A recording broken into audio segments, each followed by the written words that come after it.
Hola chicos, ¿y saben qué? Hoy tenemos otro amigo acá de la universidad y él es Hernán Martens. Se estarán preguntando quién es Hernán Martens. Bueno, vamos a preguntarle a él. ¿Quieren? Hola Hernán, ¿cómo andás? Hola Mariela, ¿cómo te va? Buen día. Bueno, ¿querés contarle a los chicos qué es lo que haces en la universidad? Bueno, en la universidad yo estoy a cargo del programa de divulgación científica. Hace ya varios años hacemos una serie de actividades dentro del programa que tienen que ver con la forma de instalar el pensamiento científico en los niños. La idea es que los chicos vayan aprendiendo a pensar con el método científico.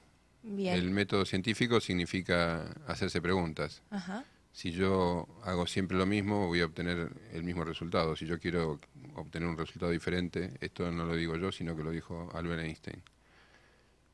Cuando quiero obtener otro resultado, tengo que ponerme a pensar y hacerme nuevos planteos y seguir un camino diferente. Bien. Cuando hablamos de niños, Hernán, ¿de qué edades estamos hablando? No, nosotros apuntamos, en el caso del tema que vamos a tratar hoy en los libros, estamos apuntando a una edad entre 10 y 15 años. Están pensados para chicos de esa edad, básicamente. Pero nosotros, la actividad que desarrollamos tiene que ver con toda la edad escolar, desde el Ajá. primario y secundario. Bien. Hay distintas actividades para distintas edades. Me contabas Pero, que dentro del programa de divulgación tienen la parte de los libros. claro, nosotros en principio en la divulgación lo que estamos pensando es instalar el método científico y esto hace que tratemos de que los chicos piensen en forma crítica. Bien.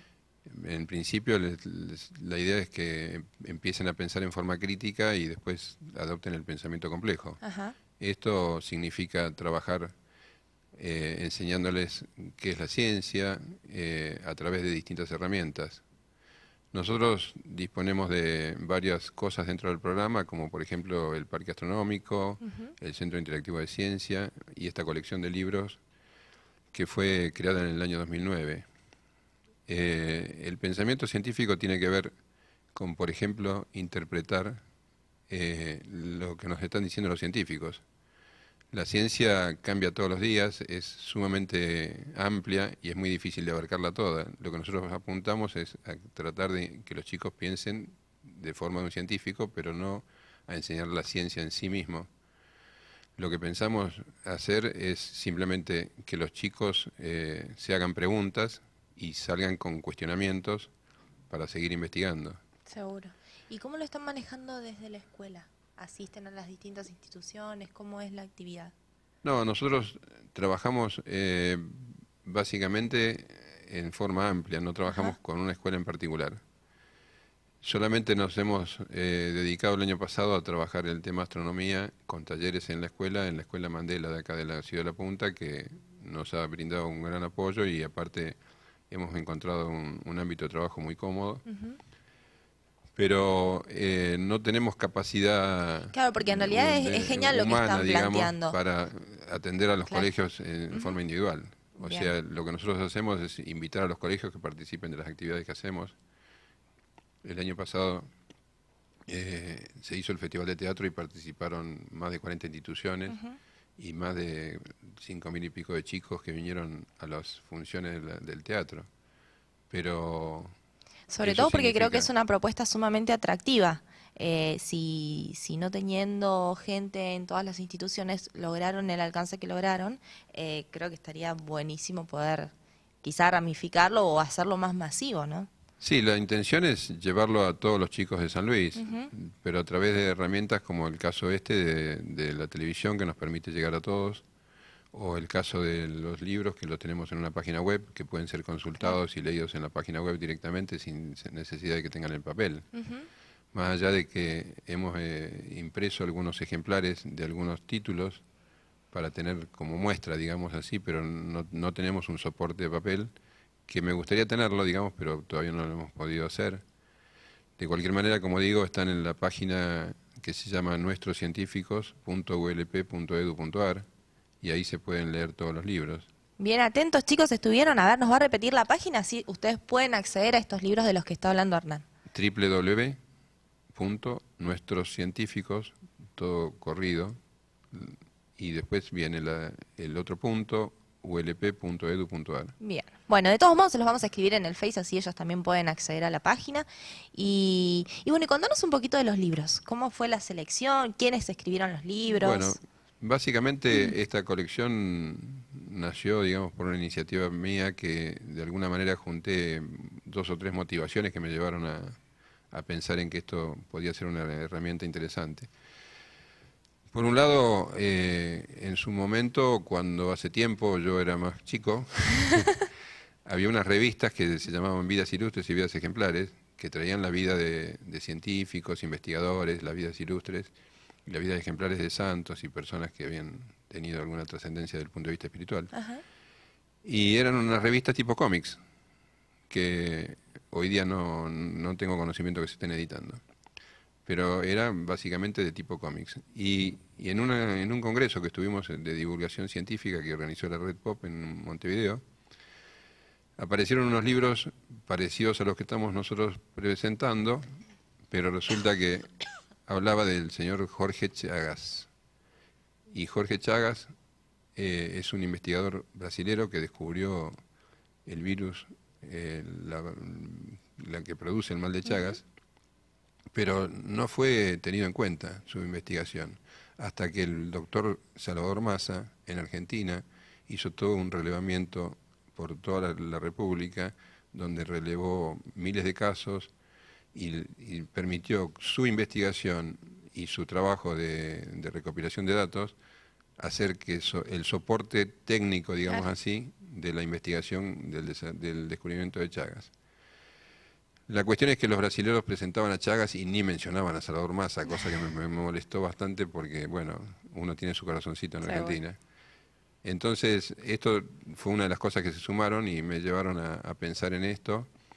Y junto con la licenciada, la bióloga Paula Bombara, que es una especialista en bibliografía juvenil, ella ha escrito varios títulos novelados y aparte tiene tiene una serie de Udeva que se titula ¿Esto qué es? Ajá. Junto con ella desarrollamos esta idea que básicamente lo que hace es mostrar el ejemplo de vida de los investigadores, tomando en cuenta aquellos investigadores que son de origen argentino o que siendo extranjeros vinieron a vivir a la Argentina y desarrollaron su carrera de investigadores en la Argentina. Bien. Ujú. En este caso nosotros tenemos ya elaborados, algunos no publicados, digamos, pero tenemos elaborados los 3 premios Nobel de la ciencia argentinos, tanto el caso del Elbar, Misten, que están elaborados y presentados en la página. El de Bernardo Hussein lo tenemos escrito y aún no terminado de diagramar. Y después tenemos una serie de 18 títulos en este momento publicadas que abarcan científicos de todas las especialidades, al punto que, por ejemplo, lo tenemos publicado al doctor Pedro Barcia, que es un lingüista argentino que fue presidente de la Academia de Letras. Ajá. Tenemos publicado un libro sobre el ingeniero Huergo, que fue el primer ingeniero recibido en la Universidad de Buenos Aires. Tenemos publicado el libro de Jorge Newbery, que también era el primer ingeniero electricista matriculado en la Argentina. Y Jorge Newbery, aparte, tiene un perfil de una personalidad muy aventurera que es realmente digno de tenerse en cuenta por la vida que llevó este hombre. Tenemos publicado, en el caso nuestro particular de San Luis, a Dora Ochoa de Marramón, que siendo una maestra se dedicó a investigar sobre folclore y sobre la fauna y flora del Valle del Conlara, y realmente hizo un relevamiento sumamente importante en épocas en que por ahí no era la visión que tenemos hoy de la ecología, del cuidado del medio ambiente. La cuestión es que la señora era de armas llevar y cazaba pájaros y los embalsamaba, y su colección de pájaros embalsamados están en el Museo Natural de Ciencias Ajá. Naturales de La Plata. Pero claro, hoy día hablamos de matar un pájaro, pero matando pájaros resulta que cazó un pato que era del hemisferio norte y que es el único ejemplar que se encontró o que está certificado que llegó a Latinoamérica, a Suramérica. No estuvo tan mal Con lo entonces. cual, el pato este que cazó es un caso muy Claro. particular, digamos, pero bueno, suena medio cómico y gracioso, pero es así.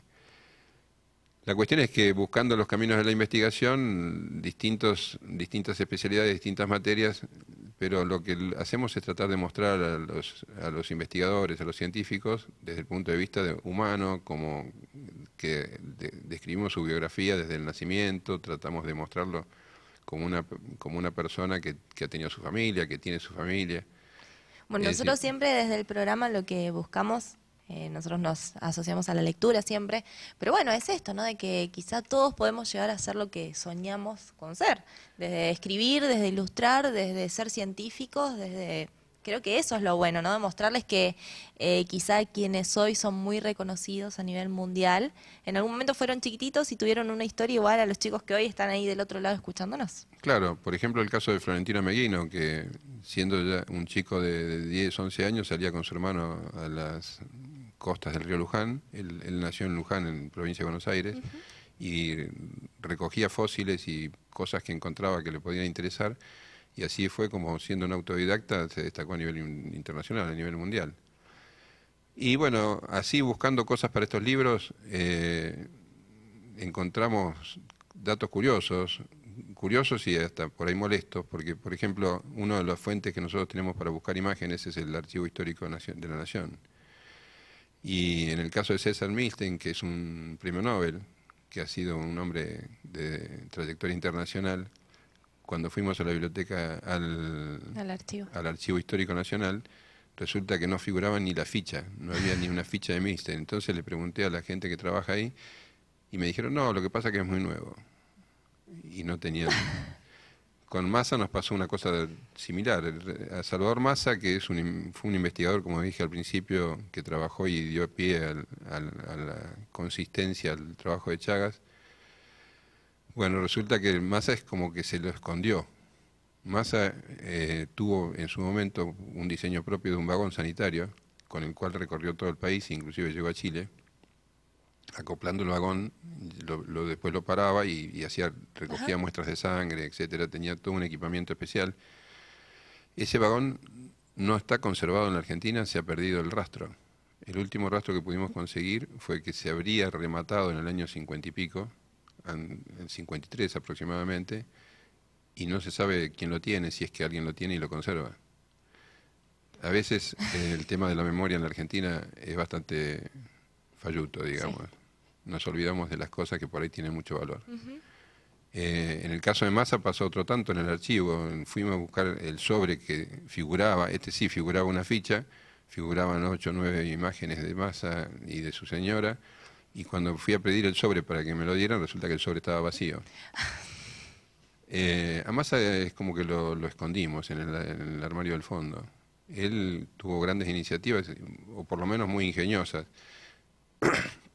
Había un pintor costumbrista en Mendoza que había pintado los rostros de personas de los pueblos originarios con una caracterización muy particular, representando sí la imagen en forma muy formal, que eran casi fotografías, a eso voy.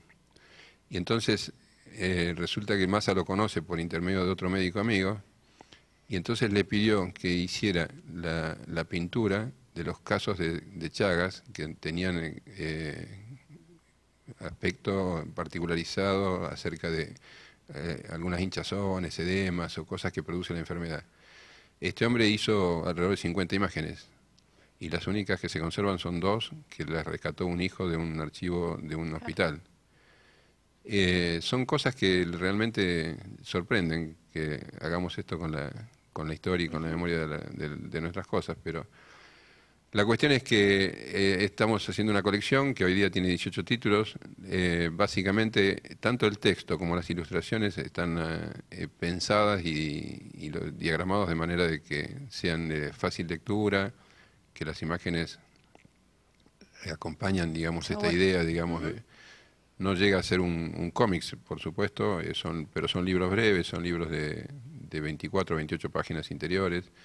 Al final tienen todos una cronología donde se detallan los hechos principales de la vida del personaje que estamos tratando. Y hemos recopilado, bueno, ya mencioné varios, otro por ejemplo fue un italiano que estudió en Italia sobre biología, sobre las plantas, botánica básicamente, y se quiso dedicar a investigar sobre los hongos. Y resulta que cuando se puso a investigar en Italia se dio cuenta que en Italia estaba más o menos todo investigado para su época, que fue en el fin del siglo XIX. Se le ocurrió venir a la Argentina y catalogó más de 3.300 especies de hongos, y realmente el archivo que tiene Pegazzini es espectacular. Ha dejado, inclusive en el libro está reproducido, él dibujaba los hongos que descubría y después conservaba un ejemplar. Ajá. El herbario de Pegazzini es un lugar de consulta internacional. Qué bárbaro.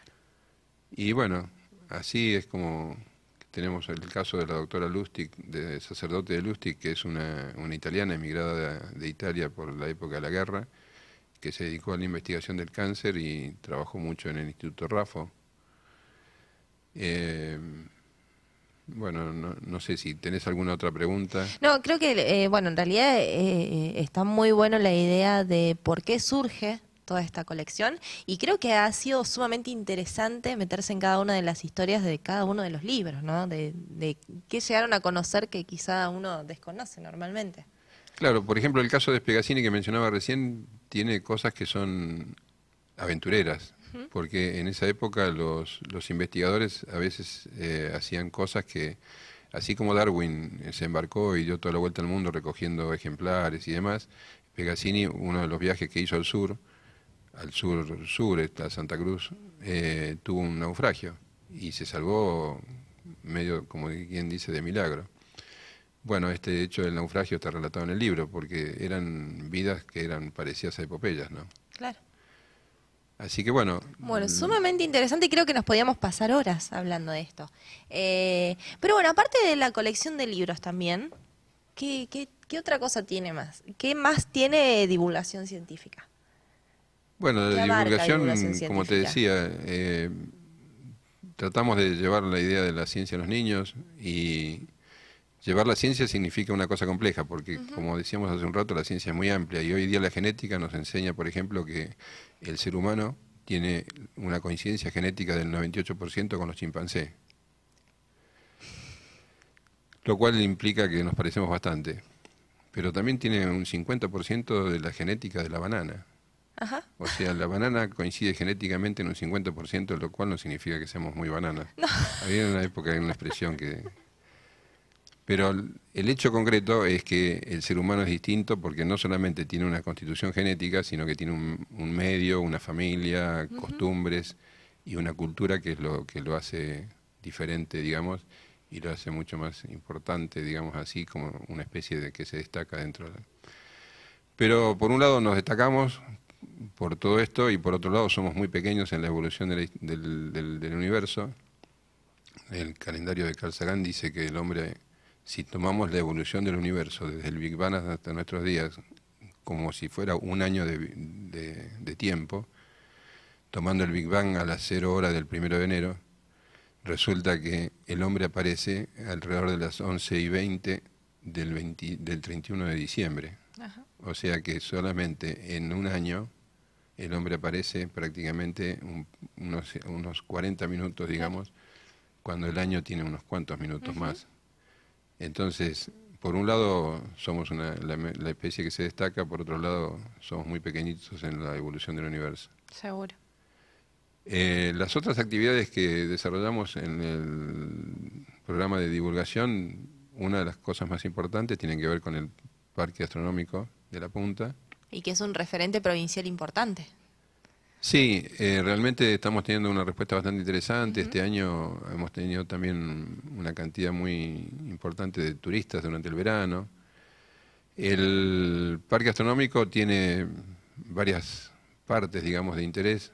Tiene por un lado el planetario, donde se muestra el cielo visto desde San Luis, pero tenemos un software nuevo que nos permite hacer una serie de juegos y representaciones especiales. Y también podemos mostrar el cielo de otros lados del mundo. O sea, normalmente nos gusta mostrar el nuestro, Claro. pero nos permite la herramienta que disponemos a mostrar otras visiones. otros cielos que por ahí algunos no se pueden trasladar al hemisferio norte, bueno, lo pueden venir a ver al planetario. Buenísimo. Después tenemos el Solar de las Miradas.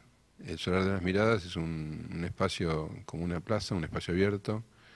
Para aquellos que no lo conozcan, están 42 dispositivos pretelescópicos. O sea, antes de que se inventara el telescopio, ¿De el qué hombre forma el hombre? ya miraba el cielo. La astronomía se da el gusto de decir que es la primera ciencia. Bueno, eso podrá ser motivo de debate, digamos, pero de hecho el hombre empezó a mirar el cielo para atender sus cultivos, cuando dejó de ser nómade y empezó a trabajar la tierra, miraba las estaciones para ver cuándo tenía que sembrar, cuándo tenía que cosechar. Entonces empezó a mirar el cielo de distintas maneras y hubo científicos, hubo investigadores que fueron desarrollando instrumentos para ubicarse en el cielo, analizarlo. Inclusive hubo un señor Eratóstenes, que fue director de la Biblioteca de Alejandría, que un día, estando en Tebas, una ciudad de Egipto, se dio cuenta que en el aljibe donde estaba mirando él no había una sombra, que el sol estaba en ese momento en forma totalmente vertical sobre el aljibe. Y él había visto ese aljibe varias veces y había visto que había sombra a esa hora del día. Entonces se le ocurrió pensar que la Tierra no era plana, como se decía en ese momento, sino que tenía curvatura. Y a partir de eso se diseñó una forma de medir la circunferencia de la Tierra. En su época fue complicado, porque medir la distancia de Alejandría a Tebas significó poner a caminar a un señor que se caminó 800 kilómetros y pudo constatar la distancia de un punto al otro, y cuando se midieron las sombras en un determinado día del año, se midió que había diferencias y por trigonometría se calculó prácticamente con exactitud el radio o la circunferencia, es lo mismo porque una cosa equivale a la otra. Así que Eratóstenes, con un instrumento que está en el parque astronómico que se llama Gnomon, calculó en su momento, muchos años antes de la existencia de Cristo, cuánto era el tamaño de la Tierra. Y el Gnomon nosotros lo usamos para hacer lo mismo, un ejercicio que se hace en conjunto con otros centros de investigación, con otros centros de divulgación. Invitamos a los chicos, lo solemos hacer para el 21 de septiembre, para el equinoccio de primavera. Ajá. Este año hicimos un evento en la armilla equinoccial, un ajuste de la armilla equinoccial, el 20 de marzo, en el día del equinoccio de otoño. La armilla equinoccial es un dispositivo que es un anillo, digamos, de planchuela, que está con un ángulo determinado que depende de la posición de la Tierra, de la posición en la cual uno instala la armilla en la Tierra. Entonces, cuando se produce el equinoccio, es el único día, son 2 días al año en realidad, son 2 días al año que la sombra de la planchuela superior se proyecta sobre la planchuela inferior. Y la circunferencia, el aro ese que normalmente hace una sombra elíptica en el piso, en ese solo día hace una sombra lineal. Ajá. Fueron distintas cosas que el hombre fue buscando y creando para darse cuenta cómo era el lugar donde vivía. Seguro. El parque astronómico, aparte del Solar de las Miradas, tiene también un observatorio, y el observatorio tiene una cosa bastante interesante, que es el telescopio remoto. Nosotros en el observatorio, que tenemos un telescopio equipado con máquinas para sacar fotos de las estrellas, de los objetos celestes que se ven, que se observan, lo tenemos conectado con internet. Y tenemos clientes, digamos, tenemos observadores que miran el cielo de San Luis desde Pakistán, por ejemplo. Claro, es genial. O sea, hay observadores del cielo de San Luis a través del telescopio remoto en varios lugares del mundo, y sabemos en algunos casos que son de países remotos, como el caso de Pakistán. Qué bueno. ¿Y alrededor de cuántos visitan la página, Hernán? La ¿Cuántas página personas? Debe ser impresionante. del telescopio remoto, no, la página del telescopio remoto tiene una pequeña limitación, porque el telescopio remoto se opera con un astrónomo que hace de soporte. Ajá. Entonces se pide turno y son 4 turnos por día. Entonces el que observa, el que maneja el telescopio, digamos así, que lo puede manejar desde su computadora, tiene la asistencia de un astrónomo, pero lo puede manejar desde su computadora. Son solamente 4 por noche, Claro. y cuando las noches son iluminadas y no nubladas. La opción que existe es que uno se puede conectar al telescopio remoto y observar lo que está haciendo el que opera el telescopio. Bien. Normalmente tenemos alrededor de 40 visitas de personas que están observando lo que de alguna manera apunta Ajá. el que está operando el que está telescopio en operando. ese Bien. momento. Entonces, el hecho de tener 4 turnos y de Los tener limita un y montón. tener esa limitación nos ocasiona de alguna manera una forma de límite. Seguro. Y por otro lado, hay una realidad, digamos, no hay mucha gente que se dedique a mirar las estrellas. Eh, Bueno, pero para quien lo hace es por sumamente suerte los gustos interesante son poder hacerlo variados de esta forma, claro. y hay un poco de todo, pero de hecho está disponible y los invitamos a consultarla. Para entrar a la página del telescopio remoto entran directamente a la página del PALP, que es www.palp.edu.ar, Bien. y ahí tienen que buscar en qué hacemos, y en lo que hacemos, una de las cosas que está la descripción de todo esto que he comentado, y está también la conexión al telescopio remoto. Bueno, hacen muchísimas cosas, Hernán. Bueno, no hemos contado todo. Ah, bueno, ¿y qué más nos queda entonces? Bueno, tenemos el Centro Interactivo de Ciencia, que son equipos que están incluidos en el Parque Astronómico, que son dispositivos que permiten observar fenómenos físicos, digamos. Ajá. Tenemos uno relacionado, por ejemplo, a la energía solar. Entonces hay una lámpara, una celda de una célula solar que genera energía, y eso hace mover un ventilador, un motorcito. Son cosas sencillas, pero después tenemos otros con engranajes, donde se puede ver la relación entre los diámetros y las velocidades de los engranajes. Tenemos uno sobre suspensión magnética, donde hay 2 anillos que están colocados en los polos opuestos, de manera que cuando uno los quiere arrimar, amortigua, digamos, y no permite arrimarlo Ajá. totalmente por la fuerza magnética. Tenemos varios dispositivos. Tenemos uno que es muy divertido, que es la pila humana, que le llamamos. O sea, básicamente la energía eléctrica de las pilas se genera por una diferencia de potencial entre 2 metales. En este caso nosotros tenemos una barra de aluminio y una barra de cobre, que están conectadas a través de un amperímetro. Un amperímetro es un dispositivo que mide la corriente eléctrica. Cuando uno toma con cada mano una barra con cada mano, el circuito se cierra a través del cuerpo humano. Y la diferencia de potencial que hay entre el cobre y el aluminio genera una corriente que es que depende a su vez del tipo de cuerpo humano que uno tenga, digamos. Uno puede tener mayor o menor resistencia. No tiene nada que ver con la gordura. Hay 2 paralelos, dos equipos de estos que estoy describiendo en forma paralela conectados al mismo perímetro. Entonces se puede generar una especie de competencia, tomando de un lado y del otro, a ver para qué lado se inclina la aguja. Bien. Después tenemos también unos juegos que los llamamos logimática, porque están básicamente pensados para desarrollar el pensamiento lógico, y trabajan con razonamiento lógico y con algunas aplicaciones de las matemáticas. Que esto lo que hacemos son tableros prácticamente como si fueran juegos de mesa, pero más grandes. Simplemente es una cuestión de tamaño. Y lo que hacemos es llevarlo a los colegios, así como llevamos también los módulos de ciencia, los llevamos a los tableros de logimática, y los dejamos en los colegios una semana, donde los chicos así pueden jugar y de alguna manera derivar sus activismos a cosas que les son útiles o Seguro. lo hacen pensar de alguna manera. El ¿Y las Tatutí, bicicletas? ¿Qué hacen las bicicletas que están en el buffet del parque astronómico? las bicicletas lo Yo que dije, hacen... bueno, después que uno come, hace bicicleta, pero no, no era Bueno, eso. puede ser, es una aplicación. Pero la bicicleta básicamente lo que hace es que tiene acoplado un generador eléctrico.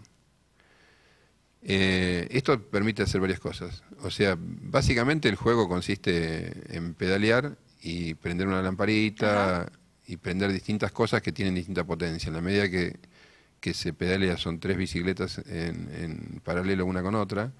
Si los 3 bicicletas se accionan a la vez, hay un momento que se logra ver un video en una pantalla que está en la parte superior. Ah, que buenísimo. sería la mayor demanda de energía que se puede llegar a producir Ujú, y a utilizar. Pero una de las cosas que nosotros le destacamos a los chicos es justamente lo que pasa con las bicicletas. Para poder ver el video en la pantalla hay que pedalear y hay que hacer un esfuerzo.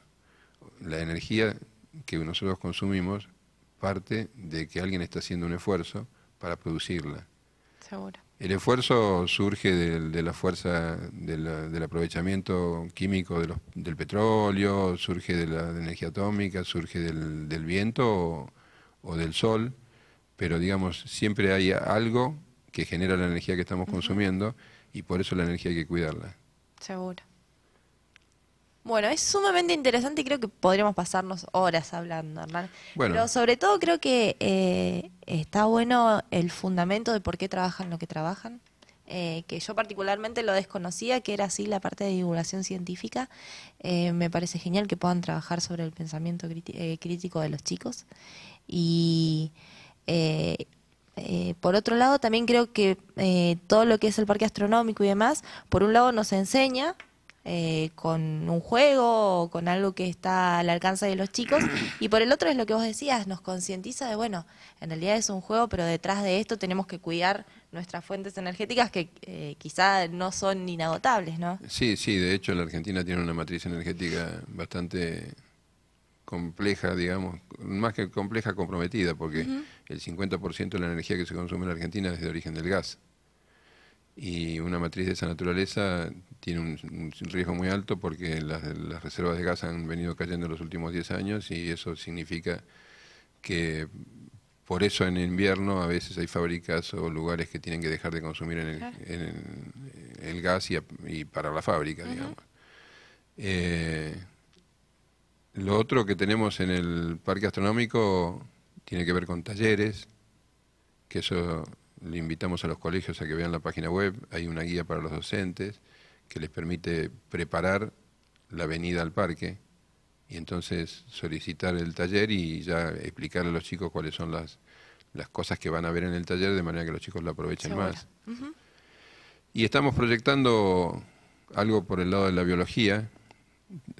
Tenemos un sendero de la biodiversidad donde hay representantes de la flora autóctona de San Luis, ujú, pero estamos generando un área de manera de que se preserve el monte autóctono, el monte que originalmente había en San Luis, y en ese sector vamos a hacer, esto lo estamos programando para este año y lo estamos armando, vamos a hacer senderos de reconocimiento y vamos a colocar casitas para los pájaros, porque ajá, tenemos una cantidad de pájaros muy rica, al punto de que en la universidad tenemos las tijeretas.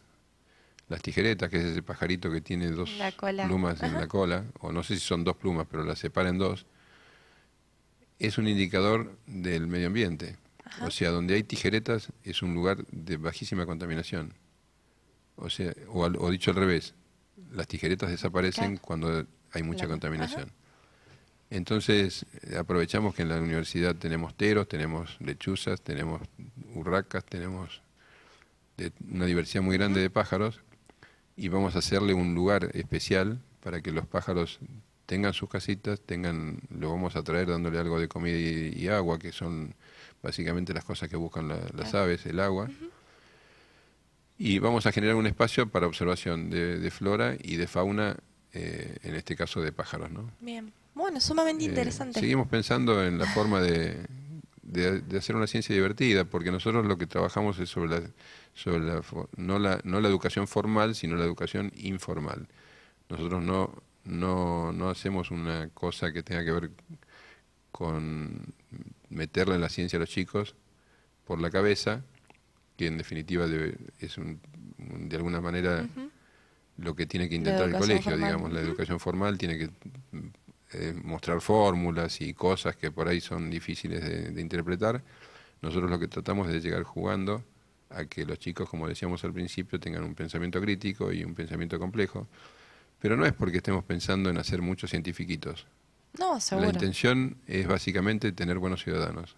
Porque Es que muchas veces en el interés de ellos uno encuentra un camino como para que empiecen a investigar, a buscar, y ese interés es el que los mueve en realidad. Cuando uno lo hace a través de una actividad lúdica o algo que a ellos les genere placer, es diferente la llegada que tiene lo que nosotros estamos transmitiendo. claro, de alguna manera buscamos la forma de llegar más fácil, Ujú, pero en el fondo lo que estamos tratando es de buscar buenos ciudadanos, que de alguna forma piensen, analicen lo que está ujú, pasando. seguro. Y por eso decía, no mucho cientifiquito, sino básicamente insertar el Pensamiento crítico, pensamiento crítico seguro. para que la gente analice la situación y sepa dónde está parado y sepa Ujú, cómo tomar una decisión. Y lo que aprendan de tecnología les viene bien porque hoy día vivimos en un mundo muy tecnológico y hay que saber optar, elegir y manejarse en una temática que por ahí a algunos se les hace difícil. Bueno, bueno chicos, vamos a despedirlo a Hernán porque la verdad que fue genial la charla que hemos tenido, pero lo hemos retenido un montón de tiempo. Así que bueno, muchísimas gracias Hernán por haber estado acá con nosotros. Un placer escuchar todo lo que tenés para contar y creo que podríamos estar mucho tiempo más. Ya vamos a Bueno, organizar otra entrevista y le podemos pedir a los chicos que visiten el parque astronómico, que visiten la página para ver los libros que tienen y que son sumamente interesantes. Y sí, bueno. básicamente lo que nos interesa es mostrar lo que tenemos y de hecho los invitamos a que vengan permanentemente. Invitamos a los chicos e invitamos a los docentes que de alguna forma... Que bueno, en la eh, página también pueden encontrar qué es lo que tienen que hacer antes de venir, pedir el turno para poder venir. si la intención es venir y tener una actividad completa, vienen, ven una función del planetario, hacen un taller, visitan el solar, pueden hacer una visita de 2 a 3 horas y con eso tienen un menú completo, pero pueden tener anticipadamente lo que van a hacer para que de alguna manera proyecten la visita y los chicos la aprovechen bien a Ujú, full. seguro. Bueno, muchísimas gracias Hernán por acompañarnos No, y al bueno, contrario, nos gracias por encontraremos invitarme. en otra entrevista. Bueno, cómo no, encantado.